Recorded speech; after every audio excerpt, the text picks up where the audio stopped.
Carlton E. Morse adventure thriller. I am the destroyer of women. But first, this message.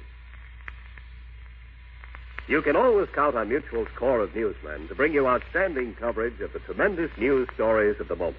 And these able correspondents bring you night in and night out reports on the news as it happens to keep you up to date on current events at all times. Every weekday evening, you can enjoy the dramatic and colorful delivery of Gabriel Heater as he presents his views of the news happening. There is Bill Henry with his famed capsule report. 5 minutes of late-minute headlines that make informative listening. For more detailed analysis, you can enjoy the stimulating commentary of Frank Edwards, who is known for his fearless approach to controversial questions. There is news as you like it for weekend listening, too. Every Saturday and Sunday evening, Cecil Brown brings you his comments on the news picture as seen from a veteran reporter's viewpoint. Hear Gabriel Heater, Bill Henry, and Frank Edwards every weeknight, and Cecil Brown every Saturday and Sunday, all presented over most of these stations. And now, I Love a Mystery.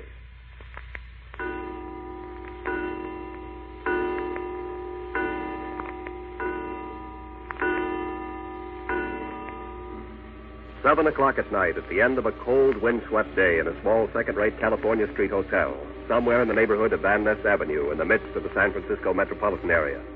Despite the fact that the hotel was surrounded by a cordon of plainclothes police, the destroyer of women has got to Meredith Hendricks.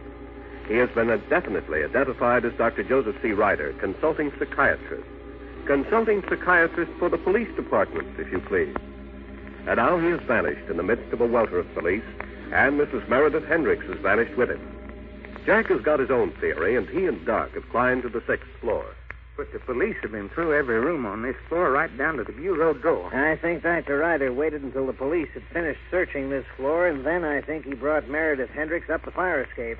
That's why he killed the policeman and left to watch the fire escape. And you think you're up here somewhere right now? I'm gambling on it. Well, what do we do first? Well, there's 2 vacant rooms on this floor, 608 and 615. We'll try them first. Well, how do you know there's only 2 vacancies? I got a list of all the vacancies from the manager. Yeah, here, this 608. Unlocked. Nothing in here. Okay, 615's around the corner. I think we'll find it empty, too. It is, and what you got up your sleeve? Then we'll try the telephone gag. Well, what's the extra telephone gag, huh? Here's 615. Open? Yeah. Another blank. Okay, come on in. Close the door. Okay. I don't know what you got on your mind, though. You'll get it in just a minute. Well, who are you going to call? Hello, this is Jack Packard. Jack Packard. Yeah. I know I'm in a vacant room. Look, are you one of Lieutenant Harrigan's men? Okay, then you know who I am. Yeah, Jack Packard. Well, that's better. Now, listen to me. You ought to be pretty familiar with that switchboard downstairs by this time, and... Yeah, all right, here's what I want you to do. There are 13 rooms up here on the 6th floor, not counting the 2 vacancies, right? Good. I want you to start with 601 and ring every room. Yeah, give me a connection. I'll talk with the occupant. When I hang up, give me 602 and so on. Get it? Never mind what for. Okay, get started. But, Jack, every room that's rented ain't going to be occupied at 7 p.m. I know that. Get your pencil and notebook out. Okay, here comes the first one through. Hello. Hello, this is the police department. Who is this, please? Well, I'm sorry, but Jonathan Bigsby. All right, thank you, Mr. Bigsby, that's all. Yes. Write down Jonathan Bigsby, 601. Okay, now for 602. Okay, switchboard 602. Yeah, please. Hey, I begin to get it. First, we'll eliminate the regular people. Hold it. Hello, 602? Yes, well, this is the police department. Madam, I'm sorry, but there's a murderer loose in this hotel, and it... No, I don't think you're the... Look, all I want is your name, please. Yeah, that's all. Mrs. Gladys McDonough. Thank you, Mrs. McDonough. You got that? Mrs. Gladys McDonough, 602, who don't like police. Yeah. Okay, switchboard 603. Jack, if we should be wrong about him being up here, we're wasting an awful lot of precious time. 603 doesn't answer. Just like I said, everybody ain't going to be in his room. Okay, switchboard. Go on to 604. Now write down 603. No answer, Doc, will you? Yeah, I got it already. Hello. Hello, room 604. This is the police department. Yeah, I'm afraid we're still around. May I have your name, please? Mr. Arnold Johnson. Thank you, Mr. Johnson. Mr. Arnold Johnson, 604. Suppose the destroyer himself answers and gives the right name for the room he's in. I've heard his voice. I don't know him if he's got the nerve to answer. Yeah. Okay, switchboard 605. Yeah. Jack, supposing he ain't up here. He's got to be. There's no place else for him to be. Couldn't possibly get through the police lines. He's got to be right here in this hotel. Why don't you kill me? Why don't you do it and get it over with? Why do you keep me tied down this way? Meredith Hendricks, the wife. Meredith Hendricks, the woman. Meredith Hendricks. Go on, whimper. Go in your fainting fit. Meredith Hendricks, the Jezebel. Meredith Hendricks, the defier. Who are you? Who are you to do this to me? You don't know me, Meredith Hendricks? You don't know me? I should. I knew I should. Yes. I'm surprised you don't know me. Where am I? How did I get in this room? You're still in the same hotel. I am? Yes. On the 6th floor. I don't remember. I must have fainted. You made it so easy for me. The moment you saw my face, you turned so deadly white. You jumped to your feet and began to fall. Yes. Yes, I remember. Officer McCarthy turned to catch you.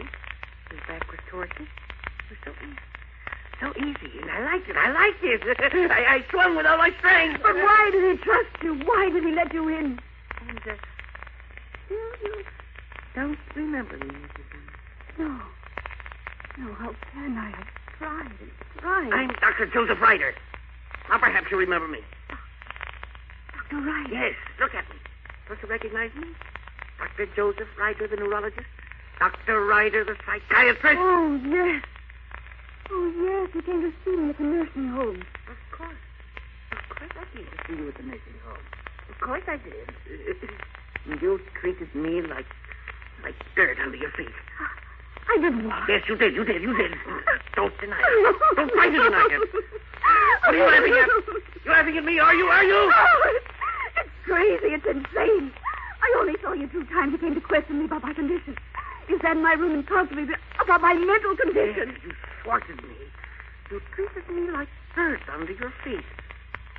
Yes, you, Meredith Hendricks, who knew no restraint, who drank cocktails in public places, who danced with other men's arms about you, who laughed when other men talked to you, who looked into other men's eyes. You, a Jezebel, and you treated me like dirt under your feet. There's no sense to it. There's no sense anyway. Speak up. What are you saying? But I only saw you twice in my whole life, and both of those were professional visits at the nursing home. You were the consulting psychiatrist. You were cold.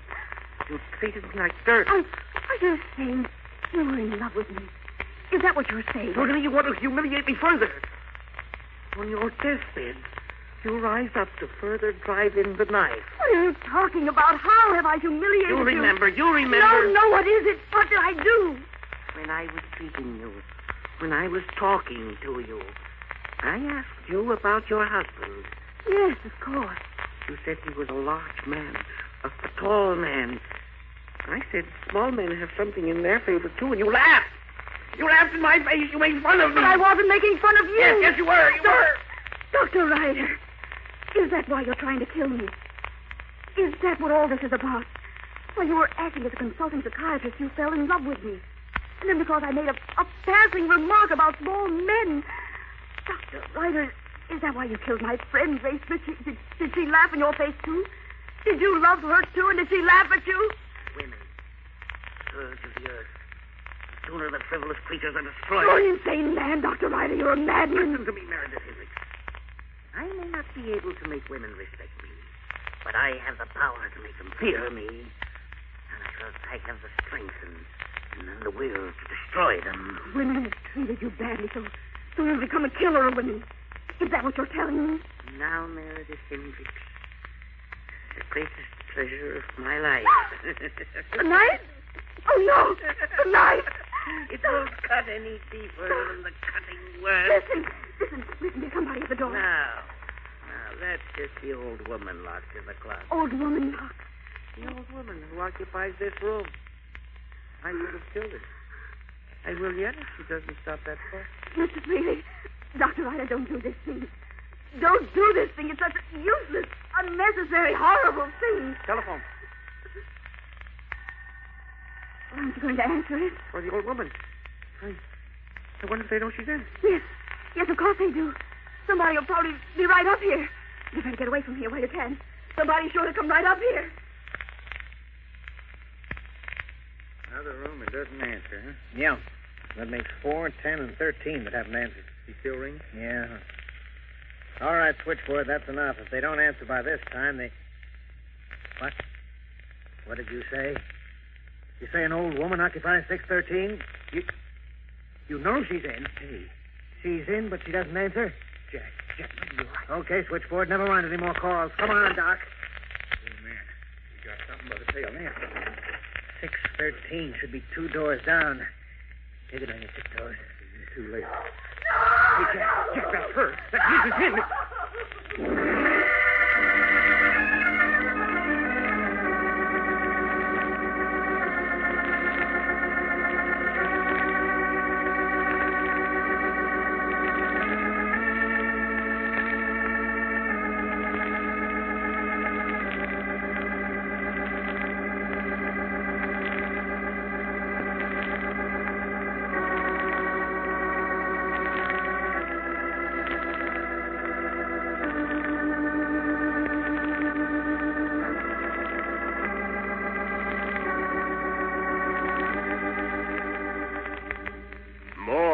Mystery in a moment.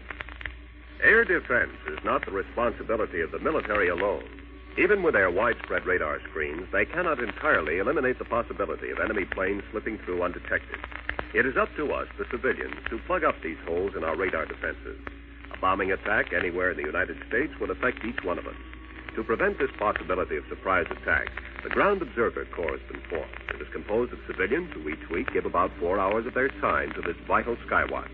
Many more observers are needed to fill out the complete coverage program. Write or phone your nearest Civil Defense Center.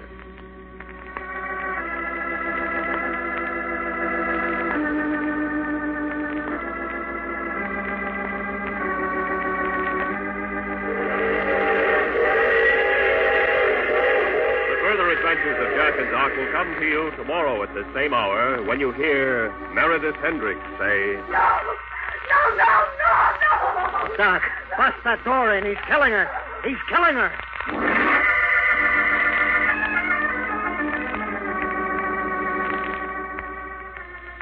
I Love a Mystery, written and produced by Carlton E. Morse, comes to you Monday through Friday, featuring Robert Dryden as Jack Packard and Jim Boles as Doc Law, with Athena Lord as Meredith Hendricks, Louis Van Ruten as Freely, and directed by Mel Bailey. This is Frank McCarthy speaking.